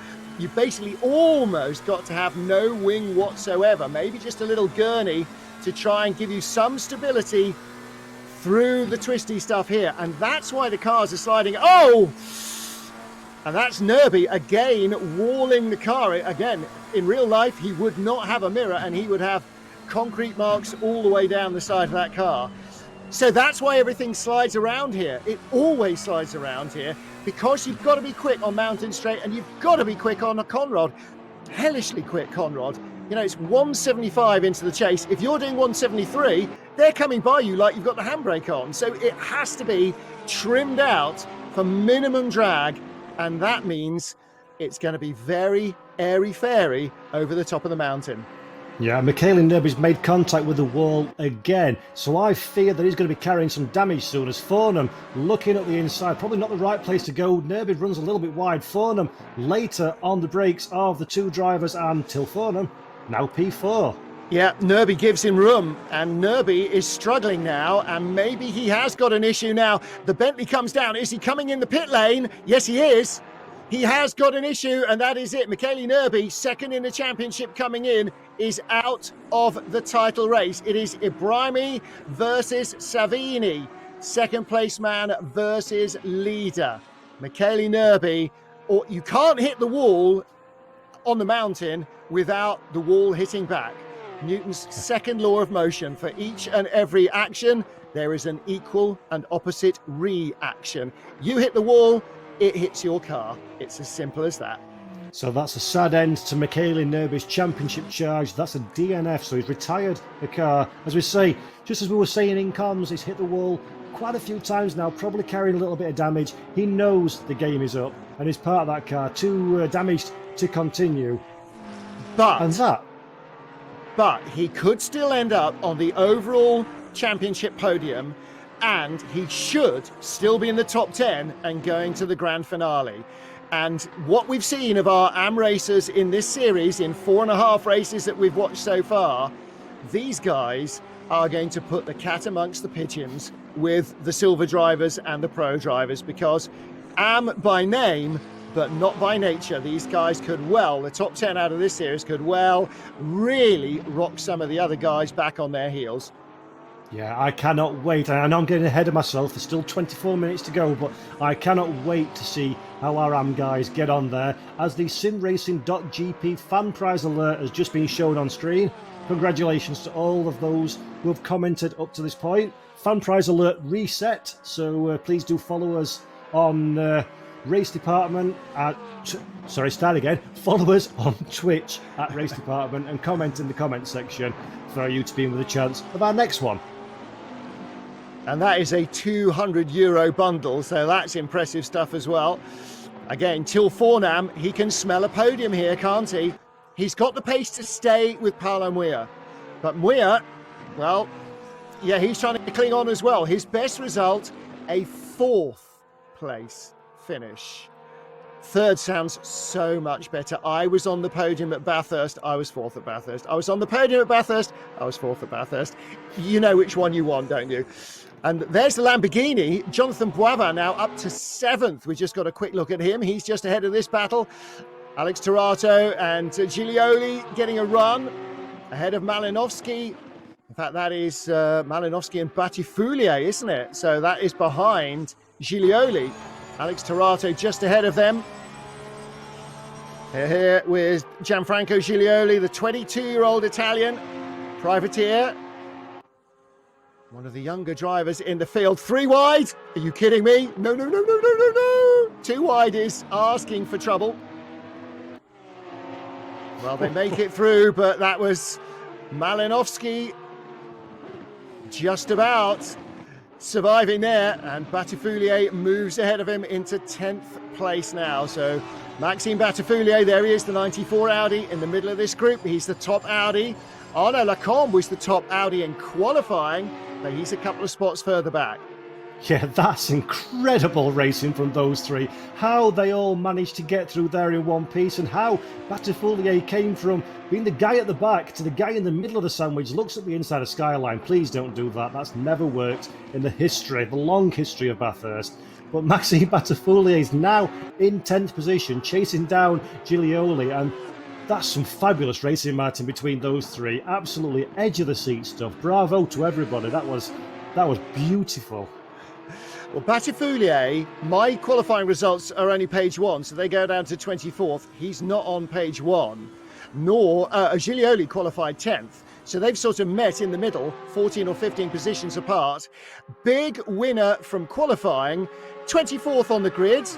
I'm looking at Largo Montero, not Ray Largo. Ray Largo was 7th on the grid, and he is now running in, I've lost him now, 3rd place. So Manu Ray Largo, hang a minute.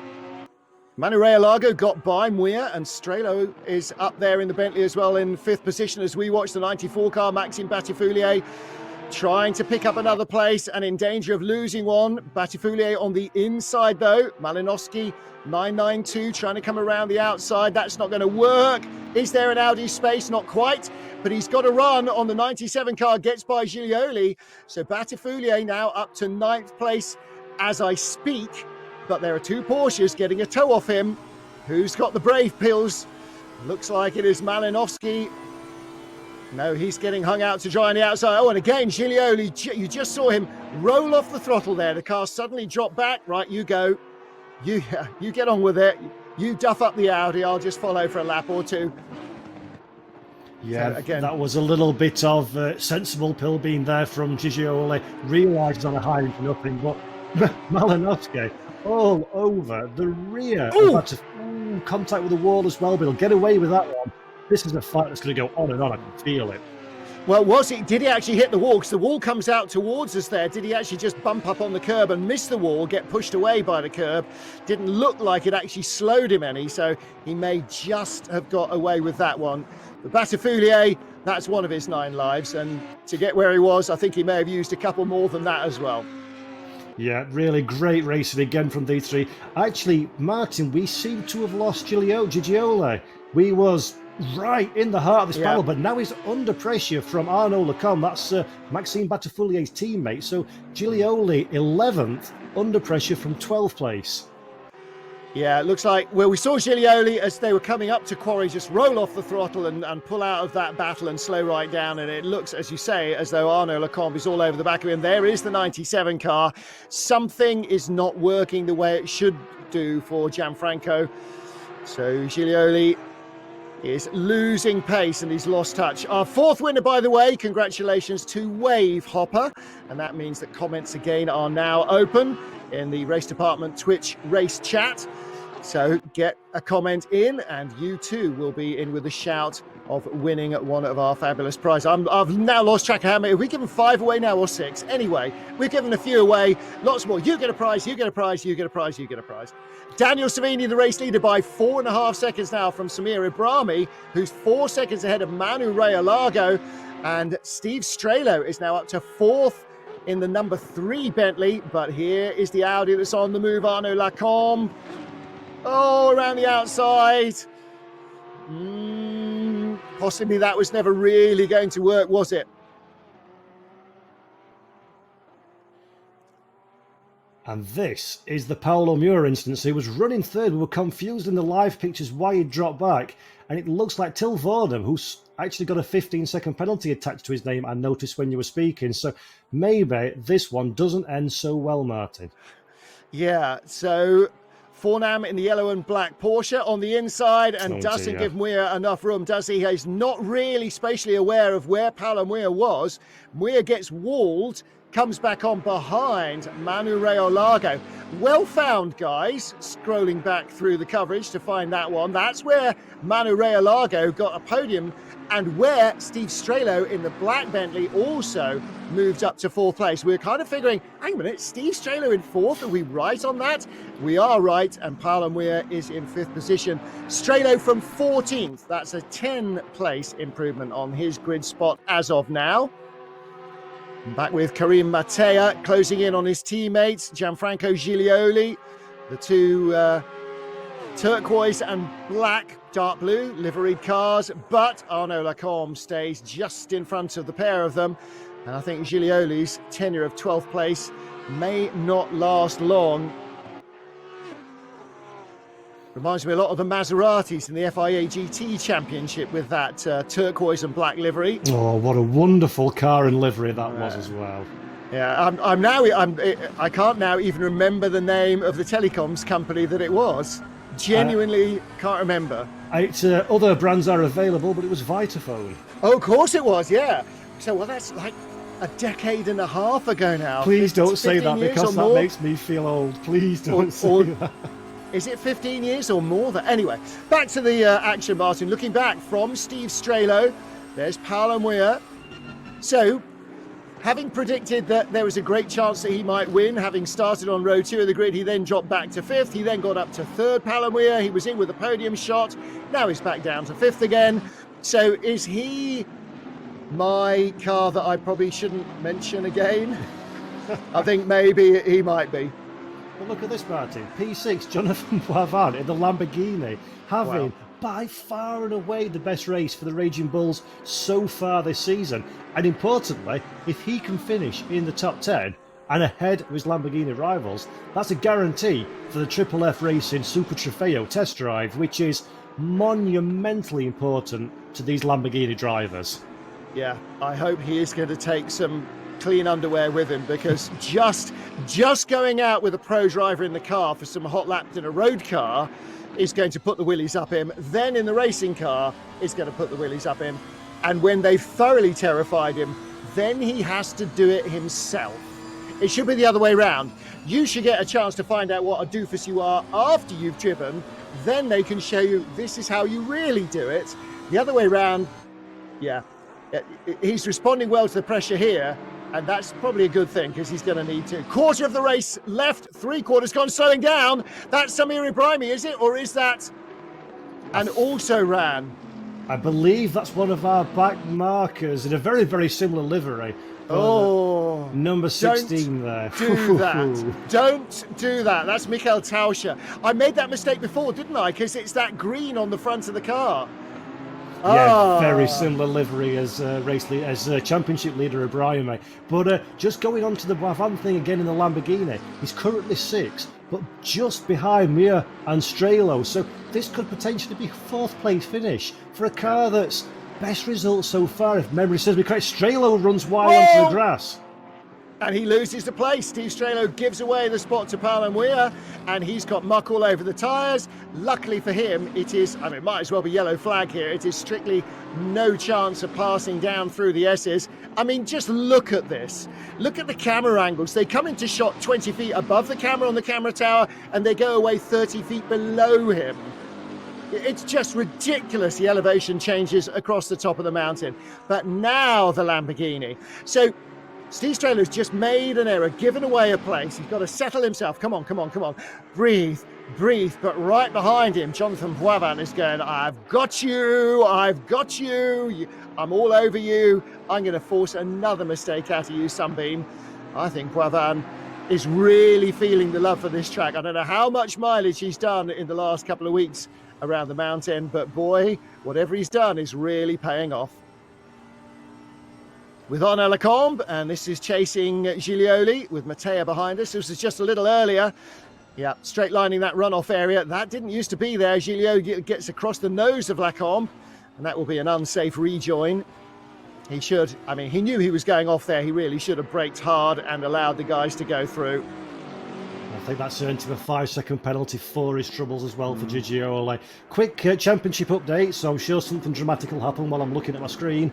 Ibrahimi's championship leader, Savini, Nerbi, Hassa, Moya, Stetsenko, Sahori, Jarshel, and Roberto Scopati and Alex Turato. No, sorry, Roberto Scopati is the last man in the championship standings. So still a very dramatic. There's only a few points in it for this top 10. Anything can happen. Last 12 and a half minutes. I was very kind to you there, Paul. When you were about 4 names in, I was going to go, Paul, he's in the wall!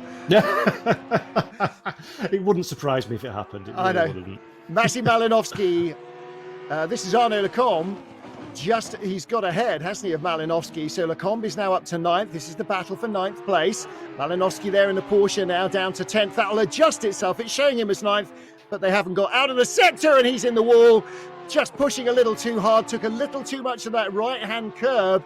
Just as they came out of Skyline and down into the S's, he's lost ground. And now looking ahead from Massey Malinovsky, over Skyline they come. And Lacombe is gone, isn't he? You can't see him now as he drops down through the S's here. Oh, that was really tough for Malinovsky. Got passed by Lacombe in the Audi. The Audi's got late race pace, I'll give it that. They are climbing up the order. He and Battifulier both in the top 10. They needed a map and a torch to find the top 10 in qualifying. Arnaud Lacombe was the best Audi in qualifying, 13th place. And Battifulier, where was he? He wasn't in the top 24, in fact. So, as we said earlier, Battifulier having one heck of a race. His race will be well worth hearing all about. And I think off camera, Paolo Muir has got back into 4th position ahead of Strelo. In fact, Strelo, we saw that earlier, I apologise. Yeah, that was last lap, wasn't it? Yeah, Strelo made that mistake and gave it away to Paolo Muir. But Muir can't really escape, can he? And he's, 4 seconds back from Manu Reolagos. At the moment, the Portuguese in the Bentley is in 3rd, and somebody in the winning seat has just claimed another. In fact, that is the last, I think, of our GT Omega Classic wheel stands. So yes. Congratulations, whoever that was. We'll find out in a moment or two. Let you know. I'm sure you know, but we'll let everybody else know. Yeah, well done to everybody who's commented so far. The Prize alert, the last one we've got is the Driver 61 Scott Mansell 1-to-1 coaching session, which is an incredible prize. So the clocks have reset for that one. Get commenting, following Race Department on Twitch to be in with a shout for winning. But I have a question for you, Martin. Lamborghini is a very sleek car, very sleek, very quick through the air, fast in a straight line. The Bentley's got a massive engine, but it's got a huge profile pushing through the air. Does this give Jonathan Boivin an advantage? Big slipstream off the back of the big Bentley, and can he lift his way past before this race finishes in the next 9 minutes and 50 seconds? Well, for 3/4 of Conrad, yes, it does, because as you say, the Bentley's got an enormous frontal area, and so Boivin is being pulled along here, and he's getting closer and closer and closer. But right as you get up to the red line, the Bentley just holds its advantage because it's got that fractional extra power advantage. So Boivin can't quite get close enough. Well, never mind a driver 61 coaching school. I think Boivin could probably give a Bathurst coaching lesson at the moment, because he's up in 6th place. Maxime Battifoulier, he's made up at least 15 positions, so he wouldn't be a bad guy to ask how to get around the mountain as well. And don't forget, Battifoulier as well carry 52 kilos of success ballast in that Audi. So incredible. I had totally forgotten that the Audi has got a 52 kilo success ballast as well. So clearly he spent most of the last 2 weeks covering the car in silicone lubricant so he can slip through gaps and cleave the air. Plus 52 kilos, that's insane. Yeah, so fabulous. Inside the final 9 minutes, Daniel Savini leads the race from Samir Ibrahimi and continues to open up a margin, but Ibrahimi is still in second. So Savini could move up now into second in the championship, will move up into second in the championship, but as of now, cannot win it. Manu Reolago could be on the podium for the first time this season, and that will also see him score points for the first time this season in that big Bentley. Palamir in 4th in the McLaren, 5th Steve Strelo, 6th Jonathan Boivin. The Québécois, I'm assuming from his surname, Jonathan Boivin right behind the Bentley there. He is in the triple F1 Orange One Racing Lamborghini. An otherworldly performance, actually. Yeah. Let's not understate this from Jonathan Boivin. An absolutely fabulous show from the driver. The car's been nowhere all season. He did brilliantly to put it 9th on the grid. The best result we've seen in this car so far this season is 16th from Abdallah. Last time out, I think it was, at Barcelona. So to have got it in the top 10 in Q, amazing. To have worked his way up through the field in the race, been running 6th and absolutely all over the back of the blatantly faster Bentley Continental GT3. Phenomenal drive from Boivin. Let's hope it can keep, for his sake, he can keep it up in the final 7 minutes, because that will be well-deserved points. Karim Matea in the Porsche looking for a top 10 finish. He's going to have to be canny to get by Arnaud Lacombe. We've seen Lacombe right from the season opener at Silverstone. He can attack, he can defend. He and Tim Charchel had an epic battle for about half of the race, didn't they? For 4th or 5th position. So Matea, that turquoise and black car, is going to have to work really hard for this. 6.5 minutes.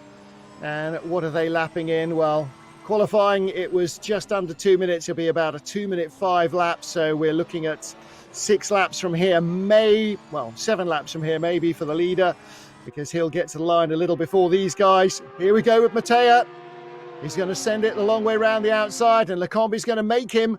Lacombe on the driver's right-hand line. The grip is on the driver's left, and Matea eases out there to just try and square up the corner a little bit. I beg your pardon, Lacombe eases out there to square up the corner a bit as they go into quarry and then up through the cutting. The cutting is a really fierce double left-hander. Horrible corner. You go in much quicker than the corners will allow, and always have problems there. Again, you see him getting bounced away from the curbs there as they drop down through Reed and Frog Hollow. Yeah, Matea's got the difficult position, of course. he's got the aero wash from the Audi behind him, so he's got less downforce than he's used to on previous laps. The car's unstable anyway. The Porsche becomes more unbalanced as it loses the weight from the fuel. Ironically, the Porsche is one of those cars that actually runs a little bit better when it's heavier. Mixing it into worn tyres, you can see there's a little bit of battle damage on the number 29 machine as well from previous skirmishes. And then you've got the unbalance of the aero from following Lecombe. It's an incredibly difficult position to be in, and from the Mattia, that resulted in a small amount of contact with the wall. Here we go, starting to climb Mountain Straight. This is the battle now for 5th position. Steve Strelo in the Bentley, and still Jonathan Boivin right behind him. Don't forget, if you comment in the race chat in our Race Department Twitch, you still have the opportunity to be a winner in our giveaways. We still have that driving clinic with Scott Mansell, driver 61. Oh my goodness. Boivin is really quick up the mountain, isn't he? The problem is he's not quick enough down the mountain. That's where the Bentley picks up her skirts and flies.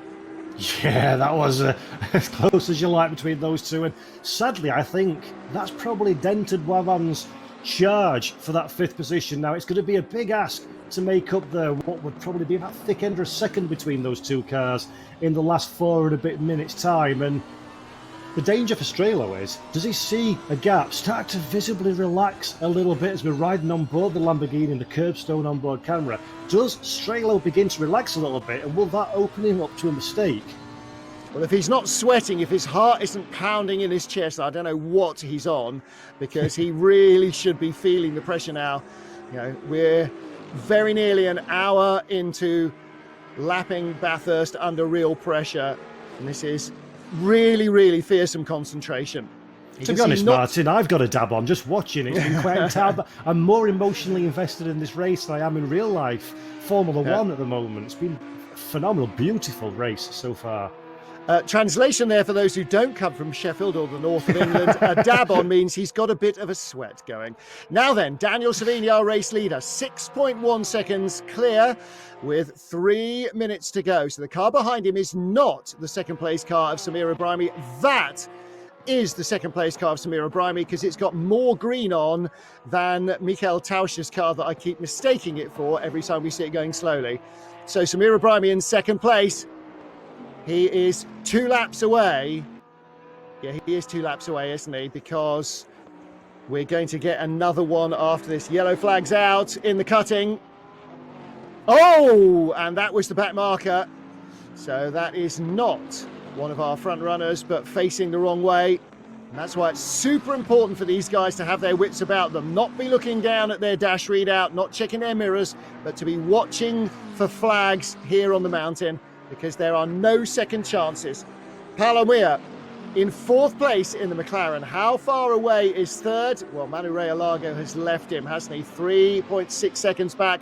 And actually, the challenge might conceivably come from Steve Strelo in the last couple of laps. The Bentley freed up from its fuel weight, as is the McLaren, as is everything else. But Strelo is closing a fraction on Palomir. And if Mir sees that car getting ever closer, it can do strange things in the last few minutes of the race. Yeah, Moya, of course, has been involved in 1 or 2 little tete-a-tetes during the course of the race, so the car's not going to be absolutely perfect condition, and I think Strelo can smell that in the Bentley. He can sense that Moya's not firing quite on all cylinders, and for Strelo, there's nothing really to lose. He's not in the top 10 championship challenge, so this is all about glory. This is all about one final chance to put it out there. Last lap for the leaders, 1 minute and 20 on the clock. They're not going to get back to the line again before that time elapses.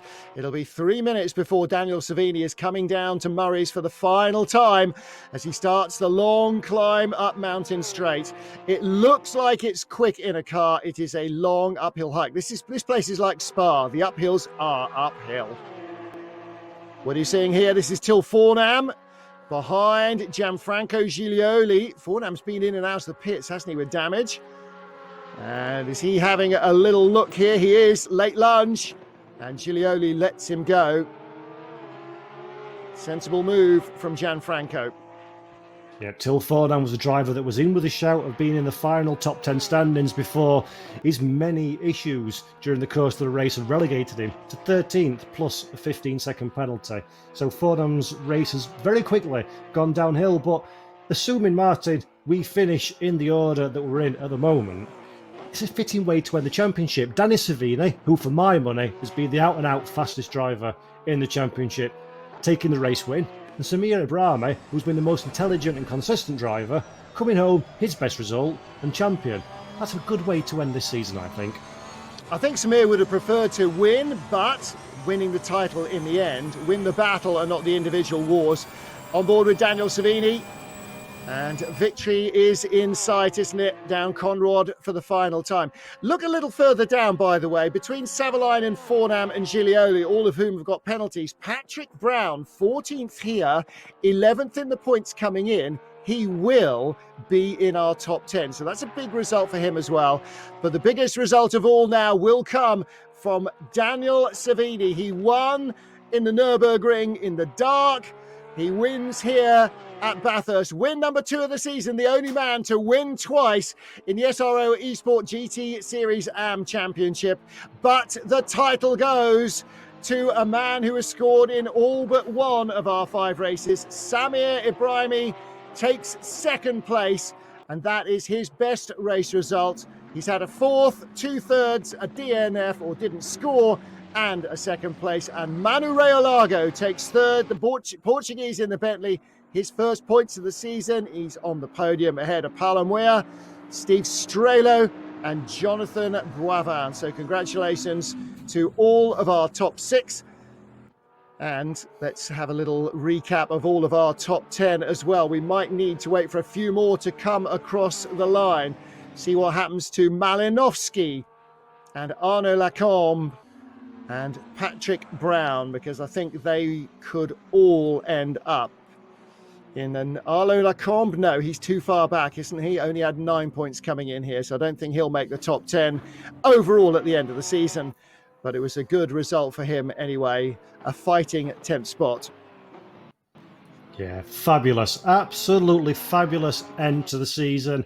Congratulations to all the drivers. That was a beautiful display of virtual motor racing, a fitting result for all concerned in terms of the championship challenge and the race victory. And Martin, we worried, we debated about it both on and off camera. This is either going to be a great race or it's going to be a train wreck of first corner accident. And all the drivers totally behaved themselves. That's some impeccable racing considering the venue that we're at today. Well, look, in the mountain first time round, we could have had a spar, couldn't we? If it was, wet or there was just contact between the leaders in the wrong place, we could have had everybody involved. In fact, we could easily have had a red flag because it would have just blocked the track. But we didn't, and they managed to get away with it. There was a little bit of contact early on between the leaders, which I thought, okay, I'm not sure I'd be going there, but, they're the racers and I'm the commentator. And in the end, Daniel Savini survived it. So did Samir Ibrahimi. In fact, Samir Ibrahimi kept his nose out of it, didn't he? And wisely so. And so it is the number 49 privateer from Germany, Samir Ibrahimi, who ends up as our title winner. And that is massive for him. And Daniel Savini, big result for the driver of car number 8 as well, the 22-year-old Italian. Well, he may have run out of fuel. Well, you don't fill the tank up if you don't have to, because you don't want to carry those extra kilos around. You do everything you can to hone your performance, and you don't want to carry more fuel than you need to. 30 laps of the mountain. Daniel Savini, Samir Ibrahimi, and Manu Reolago, a first-timer on the podium. That is the top 3, with Palamwea, Steve Strelo, and Jonathan Boivin rounding out the top half dozen. Alex Tarato ahead of Maxime Bertefeuillier, Matti Malinowski, and Arnaud Lacombe ends up in 10th. Patrick Brown up to 11th after all the penalties of those around him. So there you go. That is the way that the final race finished. And a quick one is the driver 21. Prize winner is Overspeed 21. So congratulations to you. But I noticed there, Martin, in the final results, Lamborghini watch, Jonathan Boivin, obviously finishing P6 in the end, is the winner of that one. And the second place driver is Abdallah, who was the previous fastest Lamborghini driver, and I believe finished 19th or 18th in this race. So congratulations to those two for the Lamborghini. Phenomenal performance as well. Well, it's going to be fantastic for them, isn't it? You know, not only have they got themselves a good race championship under their belts, but the chance to go and test drive a genuine Orange One Triple F Lamborghini is just going to be absolutely mind-bendingly good. So, I mean, above all else, guys, you've got to get some video. You have got to get video of that. Everybody will be in a Lamborghini next year. One could argue that maybe they want a commentator to give it a try, just to add enough flavour to tell you what it's like. But great result from them. Samir Ibrahimi as well. For me, an absolutely deserving champion. He did everything he needed to do. Yeah, absolutely right. So we said at the very beginning, whatever else happens, get points, and he got points in the first race, the second race, the third race, and the fifth race, and that is what it's all about. He would have preferred to have won a race, but he won the championship. And for a driver who's only 3 years into his sim career, as we heard at the beginning in the pre-show, I might be okay at this. I might invest in a wheel and some bits and pieces and try some championships. Well, congratulations. Not only has he won this title, but he heads a team of 10 going into the grand finale. So I really, really want to find out what he can do there when he is, I wouldn't say thrown to the wolves, but he will definitely be in amongst the big fish. And that's got to be great news for him and for the other 9 guys who go with him as well to the grand finale at the end of the season. And I'll have to say, I've mentioned it in this broadcast and previous broadcasts. I catch my microphone. I've always labelled Ibrahimi as maybe not having the pace of some of his Porsche rivals. And I have to take that back. When it's mattered and he's needed to put the foot down, he's been almost every inch a match for Danny Savini, and certainly quicker than his rivals here today. So Ibrahimi, as well as having the race smarts, has actually got the lap pace as well, which is something I've taken away from this as a really impressive performance from him. So the top 10 drivers who go through: Samir Ibrahimi, obviously our champion, our vice champion, as they will call it in Germany. Daniel Savini, the runner-up, and Michele Nerbi finished third in the points. He goes through as well. Florian Haase, absent this weekend, but he goes through, as does Paolo Muir, so that'll be one McLaren at least in the field. Mikhail Statsenko didn't have a great race here. He goes through. Our Bentley driver who won at Silverstone, Nazir Sahawi, he goes through. Tim Jarshell in the Audi, he goes through, as does Roberto Scorpati and Alex Terato. As you said, on the cutoff, he is the 10th and final guy to go through. So congratulations to our top 3 in the championship. Congratulations to our top 10 who will represent the AM Series. Go get them. Yeah, brilliant. And that just leaves me, before we hand over to Vicki, to say a heartfelt and sincere thank you to Martin Haven for joining us during the course of this season. I don't want to sound all, but it's been a genuine honour and a pleasure, sir. So thank you very much. Thank you to our fantastic broadcast sponsors, GT Omega Racing, BenQ, ProSimu, Curbstone, Driver 61, Abruzzi, Simsa, and Sim Racing GP. Without you, we wouldn't be able to do what we've done today. Thank you to the Race Department broadcast staff that have worked ridiculous amounts of hours to get this production together into the state where it is.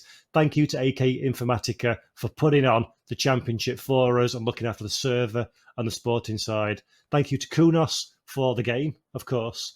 Thank you to Vicki Butler-Henderson, to the drivers that have shown such an incredibly impressive performance, and most important of everybody, thank you to the fans for being with us on this journey, for engaging in our broadcast, for winning cool stuff. Don't forget that. And that's why we do it. We do it because we love sim racing and we love motor racing. So thank you indeed, everybody, Martin and everybody. It's been an amazing experience. Well, it's been great fun to be part of it. And if we have fun, then hopefully the fans have fun and they come back and watch some more. And then everyone is a winner. Absolutely. But the biggest winner is Samir Ibrahimi as we head over to Vicki Butler-Henderson back in the studio. Thank you so much, boys, and what a fantastic end to a wonderful championship. It has been a privilege to be a tiny part of it. Massive congratulations to those who will go forward to the grand finale later on this year. Good luck. And we thank you all very much indeed for tuning in and for watching. We look forward to seeing you again at some point soon. And for all your sim racing news, don't forget to log on to RaceDepartment.com and follow us on social media, which is at RaceDepartment. Until next time, goodbye. This Race Department broadcast is brought to you by GT Omega.